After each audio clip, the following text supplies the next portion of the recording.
والسلام على أشرف الأنبياء والمرسلين وعلى آله وأصحابه ومن تبعهم بإحسان إلى يوم الدين أما بعد.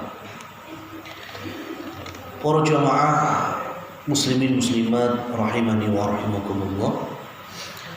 Selepas kita bersyukur kepada Allah serta sholawat dan salam kepada Nabi Muhammad sallallahu alaihi wasallam, maka dalam momen kultum pada malam hari ini saya berwasiat untuk diri pribadi dan kepada para jamaah sekalian, di antara riwayat dari seorang Wahab bin Munabbih rahimahullah, di mana Rasul sallallahu alaihi wasallam pernah bersabda, "Inna min hikmati ali Daud." Sesungguhnya di antara hikmahnya keluarga Nabi Daud. Berarti ini ada di dalam kitab-kitab suci sebelum Al-Quran. Di antara pelajaran yang berharga dari keluarga Nabi Daud, beliau sampaikan, wa 'alal 'aqili alla yaghfula an arba'i sa'at. Orang yang berakal harusnya mereka tidak menyia-nyiakan beberapa waktu. Di antaranya yang pertama yang menjadi catatan kita malam hari ini yaitu sa'atun yunaji fiha rabbahu, yaitu waktu di mana hamba Allah itu beribadah, bermunajat, zikir, sholat, macam-macam kepada Rabbnya, yaitu Allah Subhanahu wa ta'ala. Ini berkaitan waktu bapak-bapak, ibu-ibu. Karena Ramadan itu juga waktu ayyamam ma'dudat, hari yang terbilang terbatas. Enggak lama Ramadan itu. Maka jangan sampai kita menyia-nyiakannya, apalagi mendapatkan doa yang diucapkan oleh malaikat Jibril, diamini oleh Nabi Muhammad. Yang berdoa Jibril, malaikat paling mulia, yang ngamini manusia paling istimewa, yaitu Nabi Muhammad sallallahu alaihi wasallam. Raghima anfun, sungguh celaka seseorang yang Allah berikan usia umur bisa menemui Ramadan tsumman salaf, dan Ramadan sudah pergi, falam yufar lahu, belum terampuni dosa-dosanya. Kalau momentum Ramadan tidak bisa memperbaiki diri, terus cari hari dan bulan apa lagi? Karena bicara waktu, Islam banyak sekali dan bertahap syariat-syariat mengenai waktu. Rasul sallallahu alaihi wasallam diminta sholat itu di awal beliau menjadi nabi, dengan turunnya ya ayyuhal muzammil qumil laila illa qalila, wahai orang yang berselimut, bangun sholat malam. Jadi kewajiban sholat ada tahapannya, dan tahapan pertama itu di awal kenabian. Masih 3 waktu, belum 5 waktu seperti hari ini. Pagi, sore menjelang petang, sama tengah malam. Ini berkaitan dengan waktu. Allah turunkan Nabi Musa dengan masyarakat Bani Israel atau Yahudi, diberi istimewa waktu, yaitu hari Sabtu. Disuruh ibadah, fokus, nggak boleh bekerja.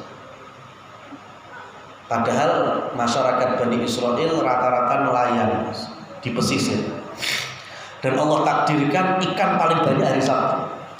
Mereka cari ikan hari Senin, Selasa, Rabu, Kamis itu sepi. Emang ramenya hari Sabtu. Karena mereka diminta untuk ibadah, nggak boleh bekerja, akhirnya mereka punya akal. Hari Jumat jaring-jaring dimasukkan, Sabtu mereka beribadah, minggunya atau hari Ahadnya diambil jaring-jaring. Ini kalau sesuai akal kita, ya Sabtunya ibadah. Tapi kata Allah enggak, yukhadi'una Allah, mereka membuat tipu muslihat, melindungi Allah Subhanahu wa taala. Sehingga Allah rubah wajah mereka, sebagian dari kirodah, kera dan monyet, sebagian dari khonazir yaitu babi. Dan setelah itu Allah musnahkan. Artinya gagal ketika dikasih amanat waktu hari Sabtu. Allah turunkan Nabi Isa dengan umatnya itu Nasara, dikasih istimewa hari Ahad untuk beribadah. Dan mereka pun beribadah hari Ahad. Cuma masalahnya ketika Nabi Isa sudah Allah angkat, mereka malah menyimpang. Mereka meyakini bahwa Isa adalah anak Tuhan, bagian dari Trinitas tersebut. Bukan lagi dakwahnya Nabi Isa sebagaimana yang ada dalam Injil yang Allah turunkan bersama beliau. Harinya tetap diagungkan, tapi ibadahnya gagal. Nah, muslimin di umatnya Nabi Muhammad SAW diberikan beberapa waktu, di antaranya hari Jumat. Disuruh ibadah Jumat, sholat Jumat, Jumatan, itu pun masih boleh bekerja selepas Jumatan dan sebelumnya. Ayo, abotan zaman Nabi Musa apa kita, Mas? Zaman Nabi Musa itu hari Sabtu nggak boleh bekerja, fokus ibadah. Kita punya hari Jumat, sebelum Jumatan, sesudah Jumatan boleh bekerja, boleh. Ayatnya fantashiru fil ardi wabtaghu min fadillah. Ketika selesai Jumatan silahkan menyebar untuk mencari rezeki yang Allah sebar di muka bumi. Ringan mana, Mas? Ringan umatnya Nabi Muhammad. Maka kita ini sudah banyak dikasih keringanan, tapi malah terkesannya menyepelekan. Ramadan bagian dari keringanan itu. Ya, ketika Allah jadikan selama 1 bulan ini, setiap waktunya di situ ada rahmat, ada barokah, ada itqun minan nar, ya, supaya kita terbebas dari api neraka dan lain seterusnya. Cuma catatan terakhir yang ingin kami sampaikan bahwa hari ini dan besok di neraka itu yang paling banyak bukannya orang yang ahli maksiat, pezina misalnya, peminum khamr misalnya, pelacur, koruptor, maling, begal, enggak.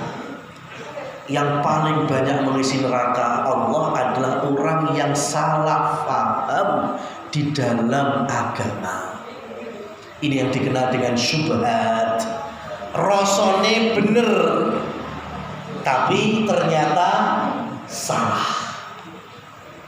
Mereka kira beribadah, ya, tawasul dengan orang-orang yang sudah meninggal itu benar. Padahal disitulah kesyirikan terbesar di zaman Nabi Nuh alaihissalam. Artinya agama ini itu nggak bisa memakai hanya akal kita. Dan penyimpangan paling depan dalam syubhat itu adalah takdimul akal ala nakal, mengutamakan akal daripada dalil.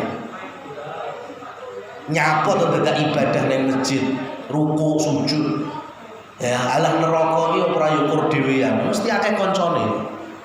Ya, lah akeh koncone kan yo biasa wae. Nah, itu diantara syubhat supaya kita tidak beribadah. Karena akal ini nggak sumbut kalau mikir. Ya, Allah Subhanahu wa taala memberikan hidayah seorang yang bernama Abu Sufyan bin Harb, yang sebelumnya punya makar membunuh Nabi lebih dari 3 kali. Perang Badar otaknya beliau, perang Uhud otaknya juga beliau, perang Ahzab motornya juga beliau, Abu Sufyan. Tapi Allah berikan hidayah, masuk Islam jadi sahabat Nabi, dan nanti akan mendapatkan kenikmatan di surga akhirat. Padahal sebelumnya jahat, sejahat-jahatnya manusia sebelum masuk Islam. Ada orang yang Nabi masih anak-anak, kehilangan kakeknya, ibunya juga udah wafat, diambil, dimomong, dididik, dibina, penuh dengan kasih sayang. Nabi dewasa waktunya nikah, dinikah nih. Siapa itu? Pamannya Abu Thalib. Orang yang gak pernah ada benci kepada keponakannya, sayang. Tapi Allah tidak mentakdirkan dapat hidayah iman dan Islam. Akhirnya meninggal dalam kondisi masih musyrik dan ujung-ujungnya kekal di neraka paling atas dengan siksaan yang paling ringan, tapi selama-lamanya di neraka, yaitu Abu Thalib. Coba sampean pikir pakai akal. Sing uwapi wonge ujungnya di neraka. Yang pernah jahat kepada Nabi Muhammad malah masuk surga. Nyanda atau enggak? Enggak bakal nyanda. Karena agama itu memang harus berhadapan dengan ayat Allah, sabda Nabi. Kalau otak kita, akal kita enggak nyanda, kita cuma diminta bodoni di depan dalil. Ya, jadi kita ini setel wong bodoh di hadapan ayat, di hadapan hadis. Jangan ngengkel dengan ayat, jangan ngengkel dengan hadis. Buktinya siapa? Kekasih Allah Nabi Ibrahim alaihi salatu wassalam. Allah perintahkan, wahyukan dalam mimpinya, yaitu perintah menyembelih anaknya sendiri. Ada riwayat Nabi Ibrahim komplain, ya Allah, salah apa aku kok sampai membunuh anakku sendiri? Ya Allah, Ismail duwe salah apa bocah kok sik kon beleh? Allah perintahkan Ibrahim beleh anakmu. Ya Allah, pikir-pikir ulang dah, ya cocok apa enggak itu? Ada riwayat seperti itu? Enggak ada. Nabi Ibrahim hanya tunduk pada perintah Allah. Padahal seorang bapak beleh anak dewe, uang waras atau uang bodoh itu? Oh dipikir waras atau bodoh itu? Bodoh. Tapi sekarang bukan masalah bodoh hendaknya, tapi berhadapan dengan dalil. Wahyu Allah perintahkan, sami'na wa ata'na. Dan Nabi Ibrahim nggak tahu itu. Ketika nyaris menyembelih, wa fadainahu bikabshin azim, Allah ganti dengan domba yang besar. Ya. Nabi Ibrahim nggak tahu kalau ternyata ujungnya Allah ganti, Ismail tetap selamat. Itulah hikmah dari ketika kita ini menjadi orang-orang yang muslim, tunduk dan patuh di hadapan Allah Subhanahu wa ta'ala. Ramadan juga demikian. Ya, kita diminta untuk qiyam Ramadan, sudah kita taati. Memperbanyak baca Quran yang kita lakukan. Ya, jangan pakai akal. Untungnya apa aku baca sejuz rong juz? Untungnya aku apa tarawih sampai tengah wengi dan lain seterusnya. Tapi kalau orang itu sudah merasakan nikmatnya beribadah, maka di hadapannya tidak ada lagi ya kenikmatan-kenikmatan selain kenikmatan ketika dekat dengan Allah Subhanahu wa ta'ala. Dan harapannya semoga Ramadan ini menjadi momentum waktu yang bisa kita isi dengan berbagai macam kebaikan, dan semoga istiqomah setelah keluar dari Ramadan. Allahumma amin. Aqulu qouli hadza walhamdulillahirabbil alamin. Billahi taufiq wal hidayah. Wassalamualaikum warahmatullahi wabarakatuh.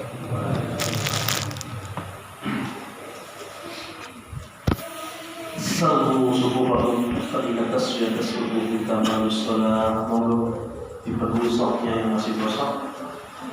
Kita akan